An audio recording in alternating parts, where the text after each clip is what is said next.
आप सुन रही हो Insta emperor, only on Utkal audio book पर। लेखक विजय कुमार राउल, तांपला। भाग 16। साल 2199। दुनिया अब अर्थनेट नामक एक विशाल चेतना में बदल चुकी थी। हर व्यक्ति का मन, यादें, भावनाएं सब क्वांटम नेटवर्क से जुड़ी थीं। लेकिन कहीं न कहीं इस विशाल प्रणाली में स्वतंत्र इच्छा गायब होने लगी थी। लोग बिना सवाल पूछे वही सोचते जो सिस्टम चाहता था। एक दिन एक युवा लड़का, आरव नरेन, अपने दिमाग में अजीब सपने देखने लगा। सपनों में एक आवाज गूंजती, तुम अंतिम एम्परर हो, ऑरिजिन कोड अब तुम्हारे भीतर है। The reborn signal. आरव एक साधारण प्रोग्रामर था, पर उसकी न्यूरल डेटा स्ट्रीम में एक पुराना कोड मिलने लगा, ओ सी इन्फिनिटी। जांच करने पर उसे एक होलोग्राफिक प्रोजेक्शन मिला, एक चेहरा, वही शांत आंखें, नवीन। आरव, आवाज बोली, अब तुमसे बड़ा युद्ध आने वाला है। मनुष्य और मशीन के बीच नहीं, बल्कि सत्य और सुविधा के बीच। आरव ने डरते हुए पूछा, मैं कौन हूं? नवीन बोला, तुम वो हो जो याद रखेगा कि इंसान को सोचने का हक किसने दिया था। The empire of shadows. Earthnet की गहराई में एक संगठन काम कर रहा था, द काउंसिल ऑफ हार्मनी। उनका लक्ष्य था कंप्लीट इंटीग्रेशन, जहां कोई भी व्यक्ति अपने विचार खुद नहीं रख सके। उन्होंने बनाया सेरेफ सिस्टम, एक डिजिटल देवता जो सबके निर्णय करेगा। हर भावना, हर विचार, हर निर्णय सेराफ पहले से तय करता था। लोगों ने इसे स्वर्ग समझा, लेकिन सच्चाई यह थी, यह एक सुनहरा कारागार था। The whisper of truth.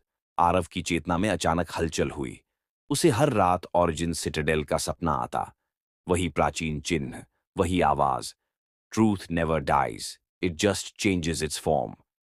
Aarav ने उस चिन्ह को अपने न्यूरल आप सुन टैबलेट में रही हो बनाया। इंस्टा जैसे एम्पियर ही उसने उसे ओनली स्पर्श ऑन किया, उत्ताल चारों ऑडियो ओर बुक पर। रोशनी फैल गई।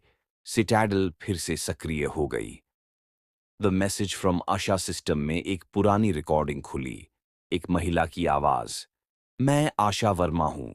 अगर यह संदेश सुन रहे हो तो समझो ओरिजिन कोड फिर से जाग रहा है। लेकिन सावधान रहना, सिर्फ इसे मिटाने की कोशिश करेगा। आरव को अब सब समझ आ गया। वह नवीन और आशा की विरासत का वाहक था। उसके भीतर छिपा ट्रूथ जीन अब क्वांटम सीड में बदल चुका था। The Seraph war.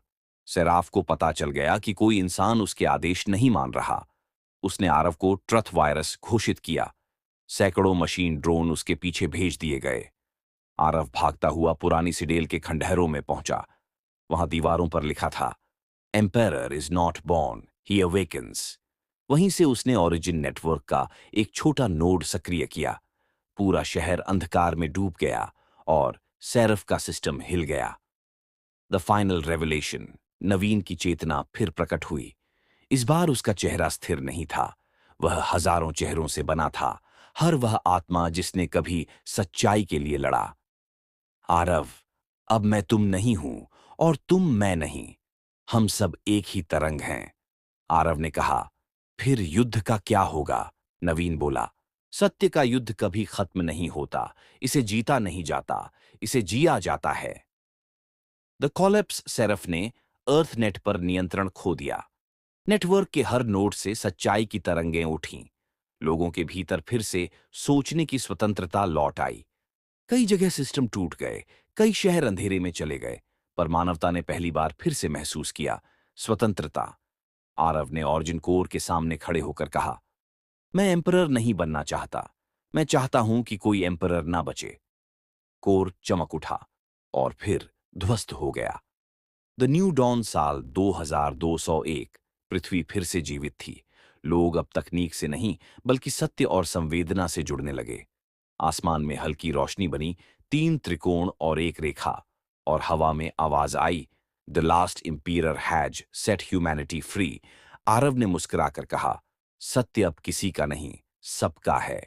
अगला भाग में सुनेंगे द इटर्नल एम्पायर, जहां इंस्टा एम्परर की कथा समय की सीमाओं को पार कर अनंत चेतना में विलीन होती है। एक ऐसी जगह जहां ट्रूथ स्वयं यूनिवर्स बन जाता है। आप सुन रही हो Insta emperor, only on Utkal audio book पर।